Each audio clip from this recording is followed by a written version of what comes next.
Welcome to another episode of Ballast Book Launch. I'm very honored today to have Dr. Chris Frueh with me, the author of Operator Syndrome. Dr. Chris Frueh, welcome to Ballast Book Launch. It's an honor to have you here. Thank you, Andy. It's great to be here. Yeah. So Dr. Chris is the author of Operator Syndrome, a very important book in the veteran space and certainly the special operations space. And Dr. Chris is very well qualified to speak on this subject and has a bio that's much more impressive and long than I can probably do justice to. So why don't you just tell us a little bit about your background and the type of work that you do? Sure. I earned a PhD in clinical psychology in 1992, and I've spent now, 33 years working with veterans, service members, first responders, as well as some other populations. I was with the VA for 15 years as a clinician and as a researcher, and there's always been an academic aspect to my work. I've been faculty at the Medical University of South Carolina, Baylor College of Medicine in Houston, University of Texas Medical School in Houston, and now, for the last many years at the University of Hawaii at the branch campus. So my career has been a mixture of clinical research and clinical practice. 300 plus scientific publications, 15 grants or so as principal investigator, federal research grants, and then certainly an investigator on many, many other grants.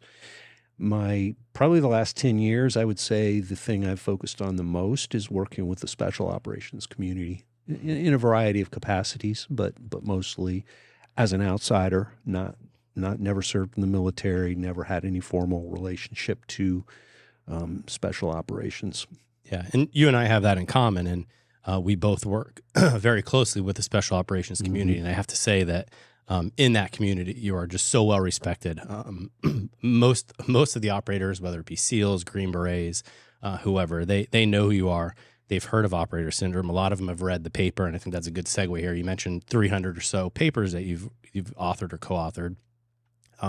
And I think the one that's probably the most well received, or in some cases by other groups not well received because it was a bit controversial, was the paper where you I guess coined the term Operator Syndrome, and obviously that's what led to this book, Operator Syndrome. So maybe we can start there. I know you spend a lot of time trying to help people understand and define Operator Syndrome, but I think it's equally important to say what Operator Syndrome isn't, because there's a lot of terms. There's a lot of catch-alls now. PTSD, TBI, these kind of catch-all phrases and diagnoses for these unseen injuries that our warriors often deal with. And Operator Syndrome, it's not a diagnosis. It's not a catch-all. It's not PTSD. It's not TBI, although some of those may be a part of it. So if you could tell the audience a little bit about not just what Operator Syndrome is, but what it isn't, I think that would be really helpful. Sure.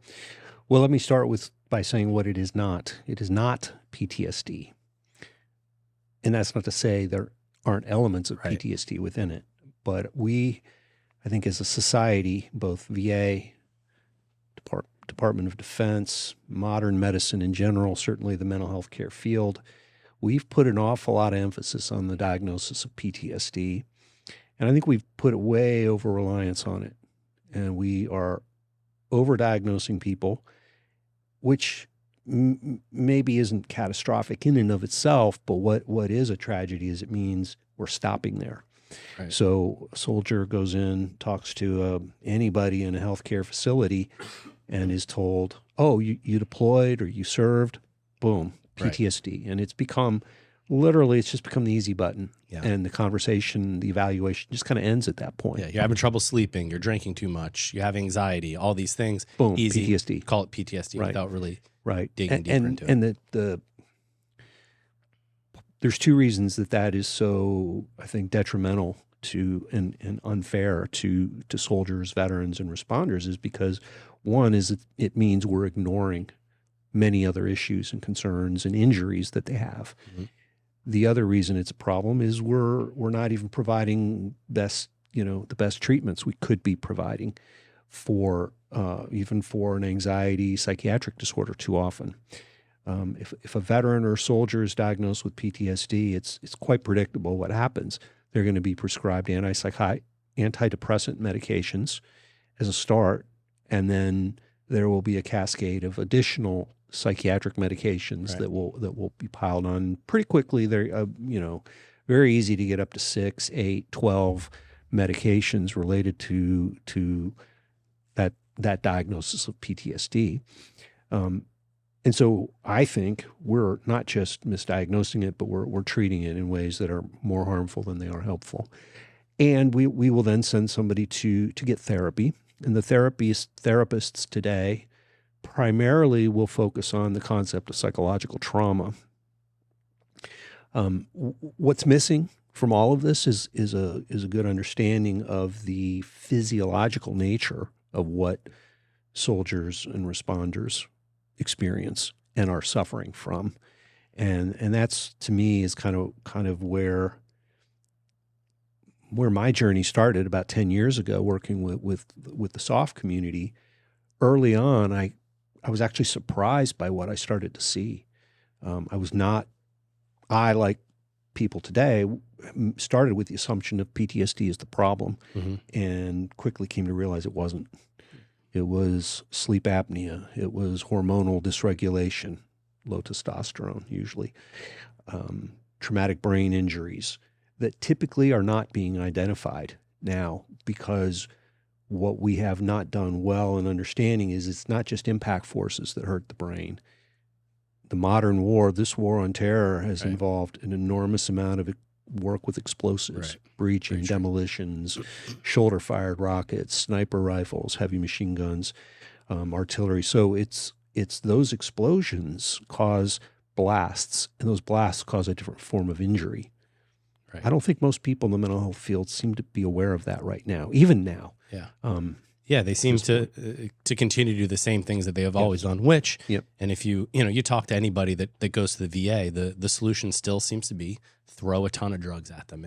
And I think that, we alluded to the fact that your book, Operator Syndrome, is, for some reason, somewhat controversial, and that's with people at the VA. I think that's with kind of the established medical field, if I have that right. Have you, why do you think that there has been pushback from them, and what have you seen from those established, medical, I guess, long-term, traditional medical areas? Well, I don't get much in the way of direct pushback. Right. It's more, I'm just ignored, and the ideas are ignored. We published a paper in 2020 that I think is probably the first, where we coined the phrase, myself and my colleagues, operator syndrome, and we described this pattern of injuries and impairments. And as you said earlier, it's not a medical diagnosis, it's a framework. And within the framework, it includes TBI, sleep apnea, insomnia, chronic pain, chronic headaches, perceptual impairments, including vertigo, hormonal dysregulation, low testosterone almost always in men, as well as other hormonal dysregulations, psychological issues, where I would put depression and anger at the top of the list. Not a lot of fear reactivity. And that is the central feature of PTSD. You don't see the fear reactivity, and we don't see the avoidance of military cues and activities. And then, of course, the effects on family, relationships, parenting, work. It complicates transition back to civilian life. And I think another thing we've conflated is PTSD and existential issues. Most of the operators I work with have a pretty broad range of different types of existential concerns that sometimes we call moral injuries, sometimes guilt, shame, things that are deeply personal, but do not involve specific examples of fear reactivity. So we are not taking good care of our soldiers from the perspective that we're just missing so much. And every kind of that list I just gave you, these are all physiological issues, and at heart, at least at root cause, and they are interrelated. So you injure your brain, it's going to have effects on your hormones and your sleep. Sure. Right. If you have bad sleep, that means you're not producing testosterone. You're not healing your brain. if you have chronic pain in all your joints in your body, it's hard to get good sleep. Yeah. So by kind of fragmenting our specialty medical care as we do, we're not addressing all the variety of, we're not addressing the ways in which these injuries are interconnected. What happened in 2020 when we published our first paper, and it was simply a descriptive paper, something really interesting happened at that point, something I've never seen. So with the typical experience a scientist has is we do the research, we publish a paper, it gets into a journal, and nobody in the regular world reads it. It's read mostly by other clinical scientists. So it's a really small percentage of the people will read a paper. Right. And that's kind of how science works. It's a cumulative process. We're always learning, and we're building on the work that came before us. Right. What happened with that paper, though, was it got picked up by the community of operators directly. Right. Not research, not scientists, not scientists, people. right? Yeah. I mean, if I write a paper about issues related to people with schizophrenia, they're not reading that paper. Right. All my work with research on PTSD in veterans that I was doing in the 1990s and earlier 2000s, those were not being read by veterans. Yeah. They were being read by, peers. How did the operator community come across it? Do you know? Yeah. I think it's an interesting story. Yeah, kind of. I kind of know. My LinkedIn at the time was primarily operators, my friends, my network, people I know. And I posted it on LinkedIn in February of 2020. And within a month, I think I got 400 emails from operators, from officers. General Petraeus sent me a note. And some of them were asking for me to send them the PDF. It was like an aha moment for a lot of them, right? It's like, yeah. this is what's been going on with me. And I didn't know it. Nobody could put their finger on it. They kept sending me to the VA. They kept giving me more meds. Right. Right. That's exactly that. That's it. It kind of went, the scientific equivalent of going viral. Right. Within the audience that you wanted it to reach. Yeah. Within the audience we wanted it to reach. And we wrote the paper with not expecting that to happen, but we wanted the paper to be something that would be accessible and relatable to operators. So it's an easy to read paper. And it's on the internet. Anybody can find it, and they can read it in 10 minutes and learn something. And that'll make them want to read the book, by the way, which is also a slightly longer read, but not much longer. It's easily digestible. Yeah. There's 3 parts. I think it's, to me, the most important thing that you have in the book are you finish with solutions. Yeah. So I think that's why the VA and other places haven't latched onto it. Again, because it goes, I don't recall one place in the book with any of these treatments. I don't recall them being any prescription drugs, if I remember correctly. There are other kind of more holistic, holistic things that operators can do to heal themselves, if you will. Is that right? Well, yes, and there is a section on psychiatric medications, and I'm not saying never take psychiatric medications. They absolutely do have a role for many people. And so I'm not anti medications, but in the book I do talk about sort of how to be careful with them and how to be mindful and approach them as a patient in a way that will be in your own best interest. And that was the goal of the book itself, is to be. It's not a medical book. It's not a book I wrote for people with MDs or PhDs or RNs. It's a book for operators and their spouses, and it's intended to be just a practical, readable book that you could pick up and in half an hour learn a whole lot of things that might actually be very directly relevant to your care.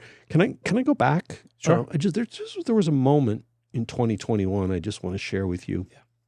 And this was kind of an eye-opening moment for me. Throughout most of 2020 and into 2021, we were really kind of locked down from COVID, and I wasn't traveling like I ordinarily do.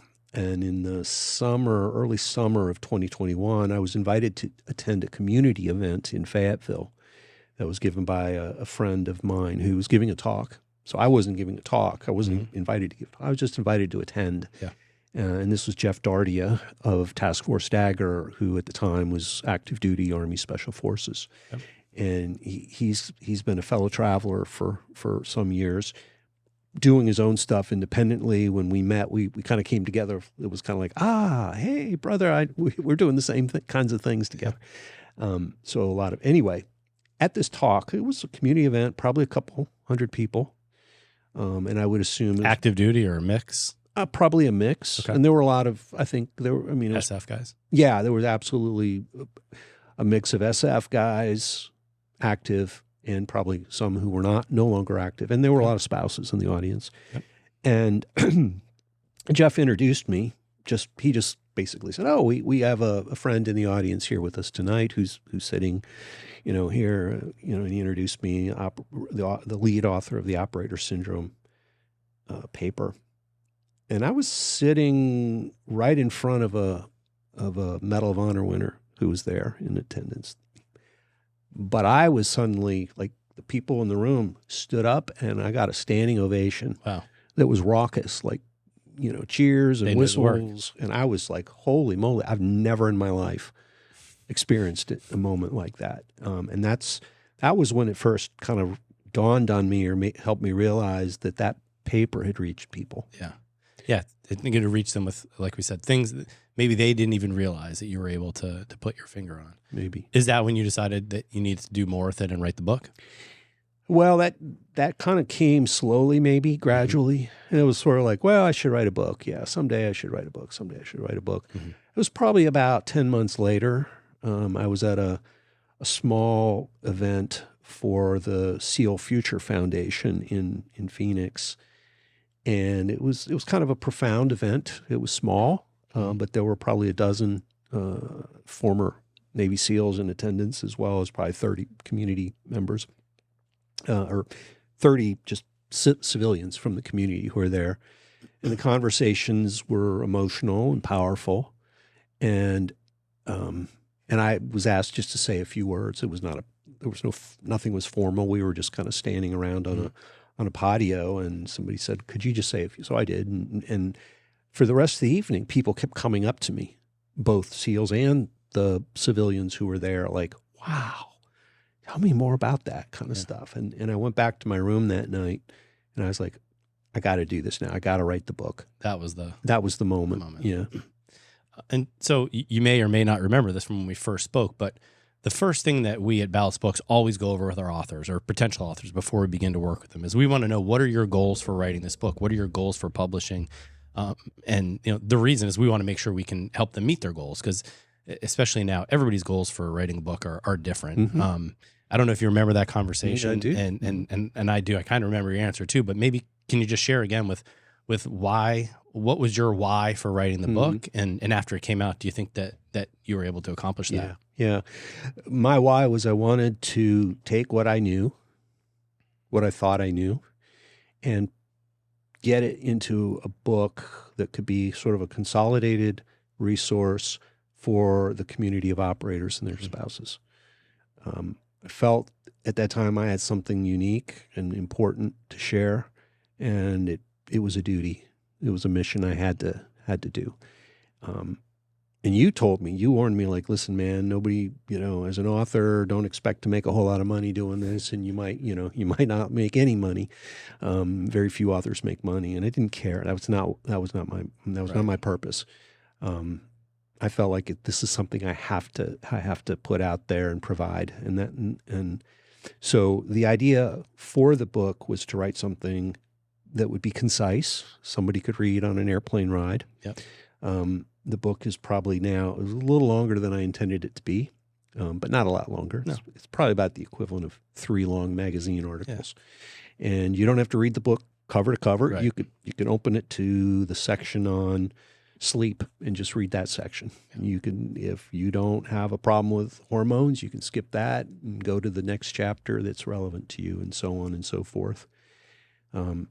Now, as I was writing the book, I realized I didn't want it to be all in my voice. And great quotes from so many. Yeah, operators. I just went to my friends, my community, my network, and asked people, hey, would you consider contributing, I kind of explained what I was doing, and would you consider contributing a quote? Yeah. And, I think there's 40 plus different operators represented in the book, and probably a dozen or more spouses represented in the book, and then a good handful of some of my fellow travelers who are clinicians or scientists in the book, including Rich Aukus, who's an endocrinologist at the University of Michigan. And so I wanted it to be a book that would resonate, that would be easy to read and relatable, and that would be practical and then so the first half of it, roughly speaking, is about just describing the problems, and then the last half of it is presenting some solutions, which I'm still learning. We're still learning. We're all still learning in this community. But there's so many different kinds of treatments and approaches and lifestyle modifications that individuals can use, couples can use, that aren't gonna be provided by the VA, that are not in really anywhere in the established not yet medicine yet. Correct. We do see with people's work, like Marcus and Amber Capone and vets, and in certain areas we have a recent author, Kegan Gill, who was a fighter pilot in the Navy, survived the fastest ejection in naval special operations history. So some of the alternative medicine he talks in his book, Phoenix Revival, about some of the alternative therapies that they're doing. So people like you, people like him, and yours aren't certainly aren't all psychedelics. There's a lot of other things that you talk about in here. You talk hyperbaric chamber, the what's the one the one I hadn't heard of before in the book? Stellate ganglion block therapy. Thank you. Mm-hmm. Yeah, vestibular therapies, ketamine infusions, speech pathology therapy. There's an individualized approach to applying transcranial magnetic stimulation now that's shown. We just published a paper that yesterday, came out showing really good results from hyperbaric, hyperbarics, TRT. All variety of the hormonal treatments, and then the lifestyle. Ways to focus on sleep, ways to focus on diet and exercise, and recovery activities like hot sauna bathing and cold plunging and things like that. Yeah, I think there's great solutions and things that people can do who are experiencing this. And I know this book, and I remember when we first started talking about this book, was that it was focused. It's for the operators and their families. But I think that there is a real value to someone like myself, who not an operator, obviously, not the spouse of an operator, but just to understand better what these people are going through. And just like anything, I think anything that I read, I can relate it to myself in some ways. That's why I love what I do. And there's still, you mentioned sauna. I've heard a lot about the benefits of saunas. We're going to get a sauna actually based on some of the recommendation. So just things like that. I think that these are having how important sleep is to the body, and your all the things that are interconnected. I think it isn't just exclusive to operators. Now this is specifically for them, but I think the general public can, certainly can benefit from it as well. And going back to the initial conversation, I think the easiest way to sum it, because you're right, you didn't care about making a ton of money off the book, although the book sold very well, and you've gone on to a subsequent print run. So congratulations on the success. It's just so well received. But I think from that initial conversation, my understanding, your goal is to help people.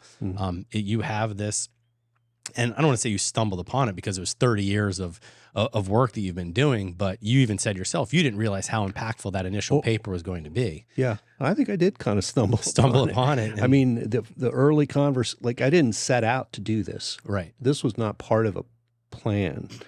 This was, a decade ago, a friend of mine, some guys I knew, one guy in particular, but then, it became a circle of people, just conversations. And I was sort of like, holy shit, what's wrong? What's wrong with you, man?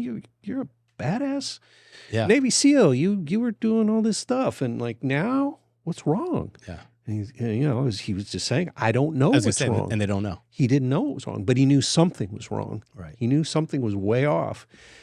He said, I don't feel like myself. I don't look like myself. Literally look like, he said, I look in the mirror and I don't look right. He was drinking too much. He wasn't sleeping much. He was depressed, or he felt depressed. And, I started with some wrong assumptions, but pretty quickly figured out they were wrong. And when we figured out he had sleep apnea and low testosterone, and those are those are treatable targets. Right. We call those clinically actionable targets. It almost sounds like a soft phrase in medicine. And boom, like a different guy. Is the VA testing for any of this? So I'm not in the VA. Not anymore. Right. Not anymore. Not yeah, anymore. I left the VA in 2006, so I don't know what the VA does. Yeah. Do you hear from operators you work with that they're getting any of this treatment? Or what I hear from diagnosis? operators is the VA is very, very, very resistant to testing for hormones, and that when they do test, guys are often told. Let me give you one anecdote, but it illustrates something here. A friend of mine, he was at a tier unit, having problems, sounding very depressed, no motivation, and he was upset for quite a while, and I just kind of prodding him and poking him. Let's get a blood test. I think you have low testosterone. I think that's the underlying cause of this. Mm-hmm. And he got it. He called me one day and said, "Well, I got the blood test, and it turns out I'm normal." Right. So that's not the problem. Well, what's normal? What's normal? And I asked him. I said, "What was the number? Give me a specific number." And he didn't know. Mm-hmm. They just tell you, "Oh, you're fine," or "You're normal," or whatever. He came back, and I said, "Find out the number and find out what their threshold is, because different doctors and different systems use different thresholds for defining what's normal. Quote low or normal." Right. And he came back to me about a week later, and he said, "Well, the number of my testosterone was 242, and the threshold is 240." Okay. So here's a man who's still in his 30s. And we don't have his baseline from 10 years ago. Correct. We don't have any baseline data, but the guy is a stud. Yeah. And, probably fair to say his baseline is not, the typical baseline for a man. And he's 2 points above 240. And so he's told he's normal. Easy for them to check the box? Yep. They checked the box and sent him out the door. Yeah. And they gave him SSRIs as a treatment. But when we threw away the SSRIs and got him the hormone treatment he needed, which, by the way, is not necessarily endogenous testosterone replacement, when he got the treatment he needed, and I don't even remember what it was. It might have been a Clomid or supplements or something else. Might have been TRT. I don't remember, but he was no longer appeared depressed after that. So when you say your why for writing this book was to help people, you've clearly done that. What type of, I know it's gonna be hard for you, you're a modest guy, but what type of feedback have you gotten? How much have you heard from guys that it's like, literally, this has saved my life? I mean, we know there's a veteran suicide epidemic in this country. I think it's pretty safe to say that you and Operator Syndrome, this book has saved lives. Have you heard of people who were on the brink of taking their own life, who maybe this has changed their life? I get messages pretty frequently from operators, from spouses, from therapists now. That's great that it's expanding into. Yeah. Yes, I get probably almost daily, maybe not literally daily, but probably 5 to 10 times a week. I get messages, either direct messages, emails, sometimes even letters from people who just want to let me know that it helped. The book really helped, and the book resonated. And frequently they also say, not only did this book resonate, but I gave it to 5 of my friends. Yeah. Or my unit. There's a tier unit that I guess they purchased 10 copies and they put it in a library, and it's been read by 30 or 40 different guys. More recently, I'd say the last 6 months, I've been getting messages from therapists who are saying they read it. It helped, them kind of evolve their own clinical practice, and they now use the book as a resource that they give to their patients. So that's been kind of cool. Yeah. So that when you reach one operator, maybe he tells his buddies about it in his unit, but if you reach a therapist, hopefully they're reaching their whole network of patients. So that's great that it's expanded into that. And since the book, when the book first came out, I did a lot of podcasts. I did Dr. Gabrielle Lyon's podcast. the Cleared Hot podcast with Andy Stumpf. I did the Black Rifle Coffee podcast with Evan Hafer. Should be straight. I did Eddie and Andrea Gallagher's podcast, Shoot Me Straight. Andy Frizella's Real AF podcast. And many others, a lot of really other just excellent combat story. Just some, I've probably done 30 podcasts. And I think that not only helped, obviously, get the word out on the book, but it also, because I'm there talking, people were learning just from the podcast. So I think there's people that were reached who won't read the book or look at the book, but learn from the podcast. Yeah. And so that kind of, since then, now I get invitations to speak. I get a lot of speaking invitations. One group that I have, I think I'll be giving 4 different talks this year, are to state level firefighter groups. Next week, I'll be presenting to the Wisconsin State Fire Chiefs annual conference. I'm doing a similar thing in Orlando in April. A couple things in Hawaii this year. I was invited by the Canadian Special Operations Regiment last fall. So I was up in Canada and presented at their headquarters to their active guys. And then also did a community presentation to their Tier 1 community in Ottawa.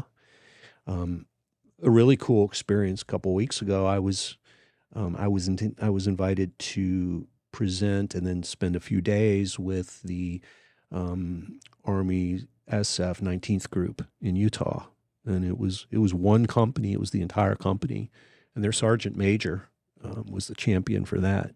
He made it happen, and so they brought me in. I did a workshop to like 100 people, and then after that had dinners with groups, and then met with the entire company in small groups of like 8 to 12 over the course of the next couple days. And what was interesting about that was I was well received. That's what's going to be my next question. And this is not a place where psychologists are typically right. That's what I was going to say. But I think they can tell, they can see through the bullshit. If their command is just checking some box and sending some guy to talk to them, right, they're going to be looking at their phones. They're going to be half asleep. They're not going to really, they're not going to care about it. Right. And that's why I was going to ask you, how were you received? What type of things were you hearing from these guys? Because again, we do rotate in some of the same circles. I know a lot of special operations guys. And like I said, you're very well respected there. This isn't like, this is just some kooky psychologist who's, shrinking our brain or, any of that stuff. That's your experience, is that they're receptive. Yeah. And not only receptive, but many of them had already read the book or read the paper. It seemed like most of them, I don't know, I don't have a percentage, but many of them had already heard of operator syndrome. So they were not just, their interest peaked after I started talking. I think they came looking forward to learning more and being a part of it. And then the conversations we had in the small groups were, it didn't surprise me because I've become used to this now, but, very, very revealing, very open. Guys saying, yep, I've got all those, everything on that everything on that list. And it's talking openly in front of their mates there in the room. Used to keep all that bottled up. Yeah. Who has low testosterone? Every hand in the room goes up.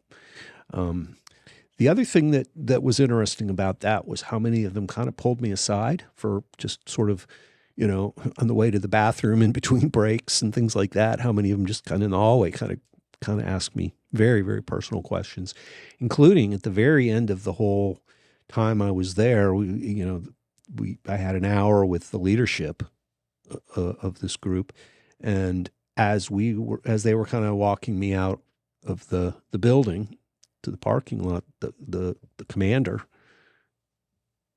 pulled me aside and said, can I just pick your brain here for a moment, Doc? And he went into his own very personal issues, and had questions about what practical steps I could take here with this. Yeah.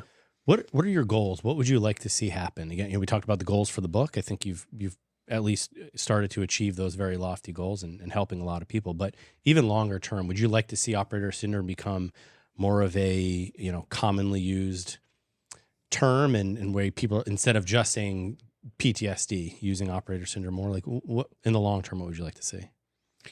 Well, it isn't. It isn't about It isn't about me or credit or what name we No, want no. to use for it. But what would I like to see? I would like to see um, military medicine and VA medicine and private care for folks, for everybody, be put a little more emphasis on the physiology, have more awareness of how interconnected human physiology is, Mhm. that we can't just treat one thing in isolation of other things without at least reflecting and thinking about the way things are interconnected. I'd like to see the military and VA especially put more focus on whole body health, sleep, pain, hormones, brain, cognitive functioning, relationship functioning. And I'd like to see a lot less focus on PTSD, because most of the guys I work with don't have PTSD. Right. The VA says they do, but Because they don't. they're painting with a broad stroke. And how different is it with infantry to SEALs or obviously this is operator syndrome, so that's specific to special operations forces. How different is the experience? Well, I think it all comes back to, it's not about what is the title of your job. So although it's called, we've been calling it operator syndrome, it isn't just operators.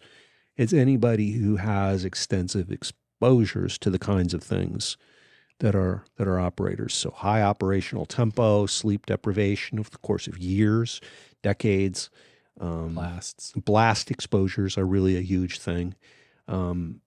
Other toxic exposures and such. I mean, firefighters that are going in and out of structure fires, law enforcement, especially tactical law enforcement, and what most Americans don't have an awareness of is the training. It's not just the deployments. Right. It's not just the combat deployments, which, by the way, they have no understanding or appreciation for how many deployments our special operators have had. Right. But, there's an ecosystem around them. There's the intel folks. There's the EOD. There's the EOD. Oh my goodness, the EODs, the SWIC, the fast boat pilot. Those guys have it in spades. You mentioned the fact, the ejection, the pilot that ejected. Fighter pilots, especially like in the 160th, both helicopter and jets, what they're experiencing in terms of G forces with some of these aircraft have the machine guns right by their head. So, they're rattling these machine guns. Yeah, their brains are just getting crushed. So it isn't just people who are formally meet the definition of operator. It's so many others in there. And I'd like to see more recognition and understanding and more broadening of the scope of the treatments that we make available to them. Okay. One thing we didn't talk about is, we talked about, low testosterone, some of the things that operators are experiencing, sleep apnea, all these different things. Why is their experiences, why do all the things that they've been through in training and in combat, why do they lead to low testosterone and sleep apnea and all the other things that we talked about? Well, let's start with blasts.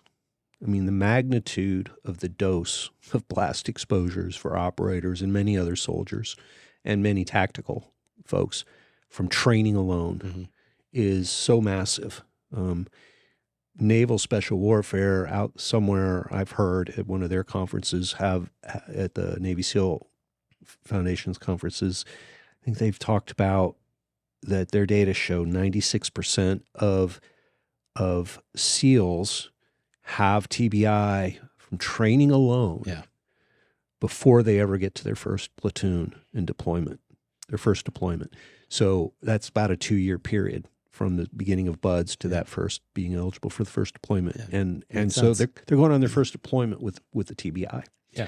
So blast exposures, the incredibly high operational tempo. I mean, there's not a whole lot of time to rest ever. When they're not deployed, they're training, and the training is intense. Right. A lot of night work, crossing of time zones. Even in the U.S., you've got East Coast SEALs who go on training to Alaska or California, but certainly crossing, to other parts of the globe. So you get sleep disruption, sleep deprivation. You get circadian disruption.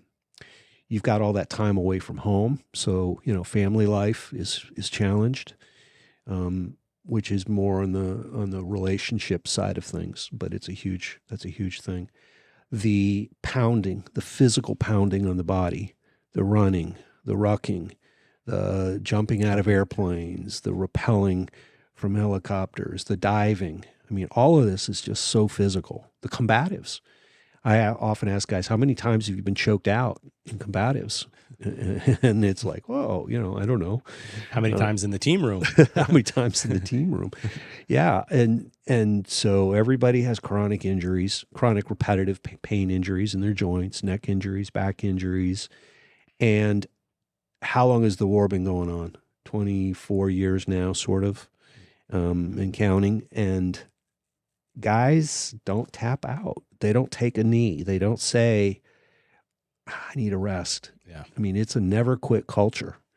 So they're just going and going and going and going until they're either med boarded out or they hit a certain age and point where they can retire. Yeah. Typically and I don't want to say that everybody serves the 20 years unless they're injured, but it seems like most do.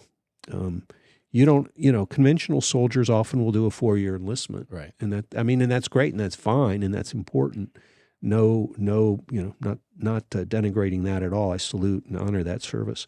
But the guys that are in the world of special operations and the gals are typically trying to put in the full 20, and many go well past that. Yeah. It's in many cases, almost a 4-year commitment just to go through the training to get your correct Green Beret or your correct. Trident or whatever. Correct. Yeah. And even so now that you made that commitment, you want to stay. Yeah.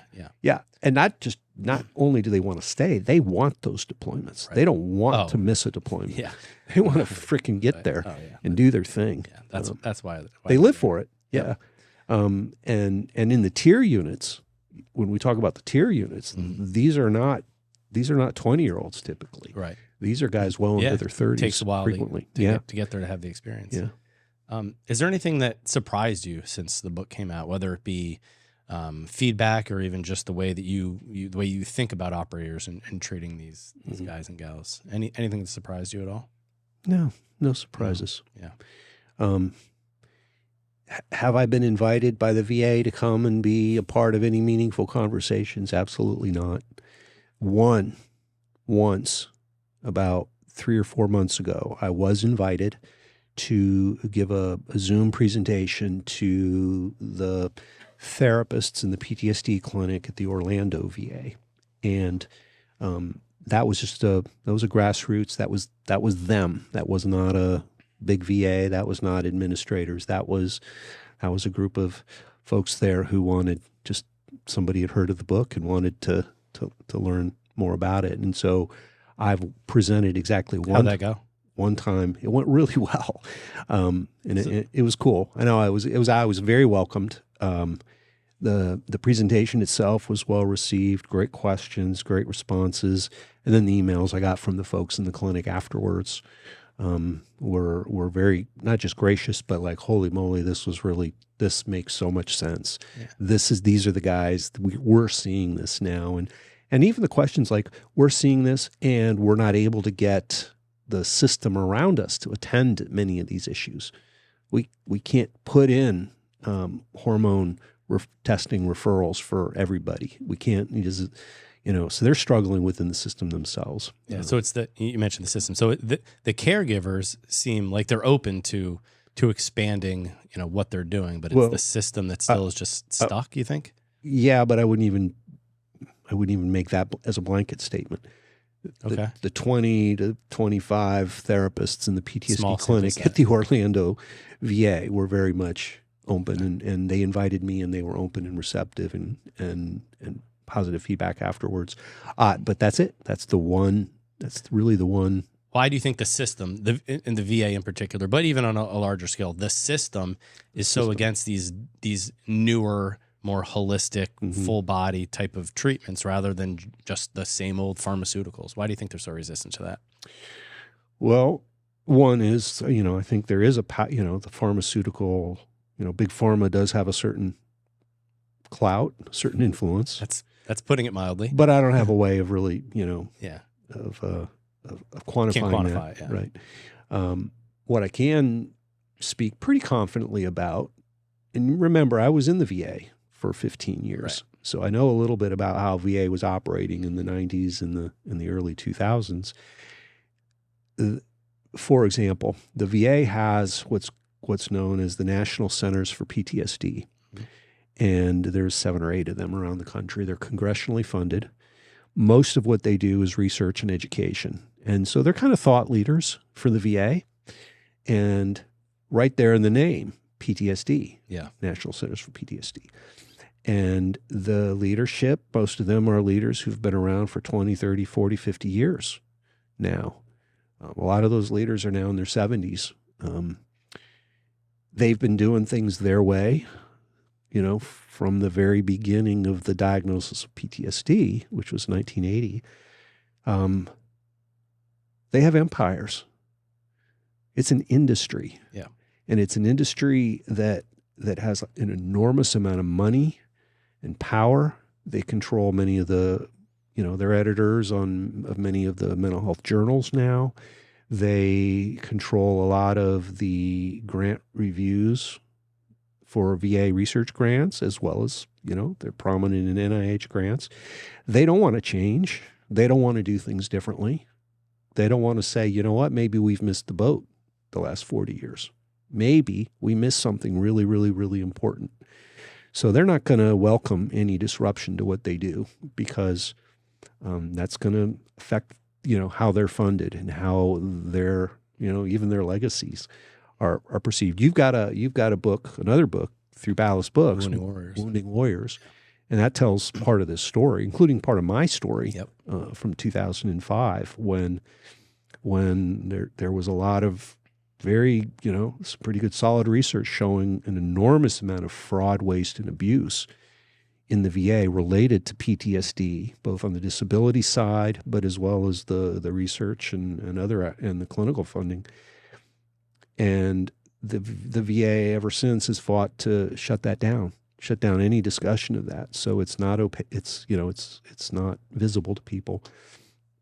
What a lot of Americans don't know, and probably what almost no Americans know, I guess, is the VA controls their own research. Right. So there's a lot of research money for mental health care, and the VA only allows VA employees to apply for it. Right. So in order to be eligible to do research with veterans with VA funding, you have to be an employee of the VA. Which sounds like a complete conflict of interest. Totally. It means they control the narrative. Right. It means politically, whatever they want to fund or not fund, is within the VA's leadership's control. It means that the pool of applicants is a fraction of what it could be. So, there's no competition from outside ideas, and there isn't, it really limits the competition within the pool. I am not eligible to apply for VA funding. Now, anybody, including VA employees, could apply to grants through the National Institutes of Health. So the NIH doesn't hold discriminate. Yeah, they don't hold a tight chokehold on who's eligible, but the VA does. Yeah. That would be, there's my one advice for if our new VA Secretary Collins is listening. Change that one rule, and you will open a chokehold up for an enormous amount of thoughtful, quality competition. You'll get a whole lot of new ideas. And another thing is, in 2005, I put in a grant to study, maybe it was 2004, maybe even 2003, to look at some of this fraud and abuse. And all my colleagues, everybody said, don't even bother submitting this grant. Yeah. And even if you got it funded and this research you're doing, you don't want to publish that because you're just going to get slapped around for it. Yeah. You're going to be taking money out of people's pockets. So it's an open secret that they have these problems with fraud, waste, and abuse, but it's also well known that if you want your career to kind of be left alone and have your career, you don't go there. Well, I think historically it's probably been like that, but as we've seen in the past month, that term fraud, waste, and abuse, Right. it's come more into the. I grew up in a military household, so every base we went, there were signs on every wall about report fraud, waste, and abuse. So it was a term I was very familiar with, but I don't think it was used too often until about the past month and what the new administration's come in and are rooting a lot of this stuff out. So my next question was going to be, what can we, the American public, what can we do to help? I think that one thing was just how we voted, and we're already seeing some of the results of that with rooting out some of this fraud, waste, and abuse. But I mentioned before, I think this book, well, I know it's designed for operators and their families. I think the general public can get a lot out of this. First of all, it's fascinating. It's very interesting. You're going to learn a lot. You're going to learn how to make yourself more healthy. But I think it's also going to help you understand how what our operators are dealing with, and maybe give you some ideas on how you can help. So how can we help? I mean, is it as simple as, do we write our congressman? Is it how we vote? What can the general public do to help? Is it just about, make more awareness? Yeah, I think anybody who reads the book will come away with some ideas about how they can be better supportive of soldiers and veterans in general, and probably special operators in particular. One thing, people sometimes ask me, "Hey, I want to get involved. I want to donate some money to some foundation or nonprofit." I would say, look to see what those foundations are actually doing, of course. What are some of your favorites that that they're doing good work? Oh, well, Seal Future Foundation, is the top of mind for me because I work closely with them, and I've worked with them on building a health program that does what we wish the VA and DoD would do. Yeah.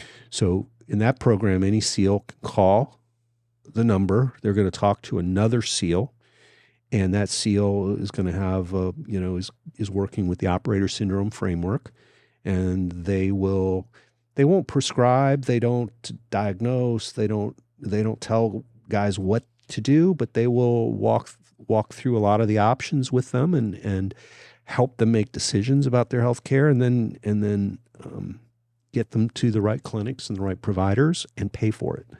So, an easy, a pretty quick thing that they will do is they will say, have you had your hormones checked? And if they haven't, or they haven't had them treated, they will get that process started in the right way. Have you had a sleep study? And if you haven't, they will walk them through. Now, sometimes that's just, okay, you need a sleep study. You can get that from your VA. And here's how you do that. Here's the language, the way to ask for it. So they're not necessarily, directly providing everything, but they are walking guys through. Other foundations. I do work with vets and Heroic Hearts, two of the psychedelic foundations that I think do some really excellent work. And I think psychedelic medicine is going to be one of the future mainstream treatments for TBI and emotional problems, the addiction and the existential concerns. I mean, they seem to have a broad effect. They seem to stimulate neurogenerativity. Another treatment is the stellate ganglion block. I pretty much recommend that universally. Okay. Get that now because it works immediately. Yeah. You'll feel better tomorrow. So what I'll say is any operator that I've spoken with, not one of them says that they were treated properly by the VA. Never. That it helped them at all. In almost every case, it's hurt them. And with all these other treatments that you're talking about and these other organizations are doing, everyone comes back. And it's almost like they're a new person. I've seen it with guys that I've worked with. I can tell when they come back. One guy that we know in particular, that we both know well in particular, is like, wow, it was almost night and day. And he said it was night and day. So some of these treatments, you just, when you have something that is, it seems like to me it's batting 1,000%. Every guy, very small sample set for me. I hope that for me, I think that the awareness that if people, again, the general public reads this book, just bring more awareness to this. I think that there's been a really good start over the past few years, and some bills that Congress either have voted through or are on their desks right now. You're right. And something really important happened in December of 2024. The National Defense Authorization Act of 2025 that was released last December. So this is a congressional thing. Initially had proposed in it a section on asking DoD to do a study on soldier hormone health. Now, that didn't survive the legislative process, but what did survive is the next Secretary of Defense at the time, and now we know who that is, Pete Hegseth, is going to have to come and be accountable to Congress. He's going to have to come and give something. Yeah. He's going to have to talk about hormones, what we know, what we don't know, and what they're doing to improve hormone health. I've also been approached by two different individuals, one former Army, one former Navy, who kind of communicated in different ways that they have been tasked. Sometimes I think one was talking directly with Hegseth, the other was through another organization, but tasked with coming up with ideas about how can we make the U.S. military more lethal and more efficient. And both of them came to me with asking questions about what can we do on the health front. And so some thoughts from the operator syndrome book have I think made their way back to the Secretary of Defense. And one of the guys, the SEAL, wrote a 6-page memo and had me help him with it. I mean, he wrote it, I edited it, I added things to it, I made some suggestions and helped shape it, and that has been submitted. So that memo very specifically puts a focus on sleep, but also all the things that it takes to have good sleep, which include hormones and pain management, and some other things. And essentially, the focus, the point of this is we wouldn't allow a drunk soldier to stand watch. Why would we allow a heavily sleep-deprived soldier to stand watch? Because they're going to function they're going to be as impaired as that drunk soldier. And if we have an entire fighting force that's sleep-deprived with all the cascade of negative functioning that comes with that, including, the damage that does to hormone health, we're not going to be the lethal fighting force that we could be. Well, it's good. It sounds like the progress is being made and people are finally starting to pay attention. Well, we'll see. Yeah, we'll see. Good first step. So I know we have limited time. So I did just want to touch a little bit more on the process of writing the book and publishing. Mm-hmm. You'd obviously published hundreds of scientific papers before. Mm-hmm. How was the publishing process, the writing the writing process? Did anything surprise you during that? Yeah, actually, yes. So yes, I've written, dozens of grants, over 300 scientific papers, or collaborated on writing over 300 scientific papers. I've also written and published 9 novels. Oh, right. I was going to say you're a fiction. You came to us as a fiction author. I came as a novelist in my other obviously life. A very good writer. So and under a pen name, right? Christopher. It's my pen name, Bartley Christopher. Yeah. No. Christopher Bartley. Can't remember my own damn pen name. I was trying. I thought it was Bartley Christopher, but I think it's Christopher Bartley, which is my first and middle name, names inverted. And just last year, the books were re-released under my own name as Kindle versions. So if you want the paperback, it's Christopher Bartley. If you want the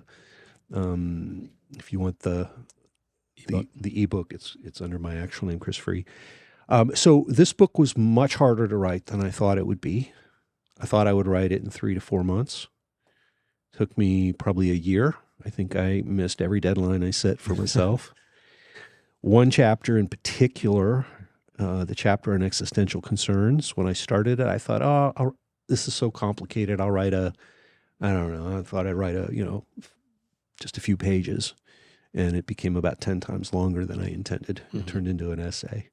And it was really hard for me. That was the hardest thing I've ever written. And I even acknowledged that at the end of the chapter, I think. But the feedback I've gotten on it is that it's been very good. I feel very good about the final product. I had great editorial help from Ballast.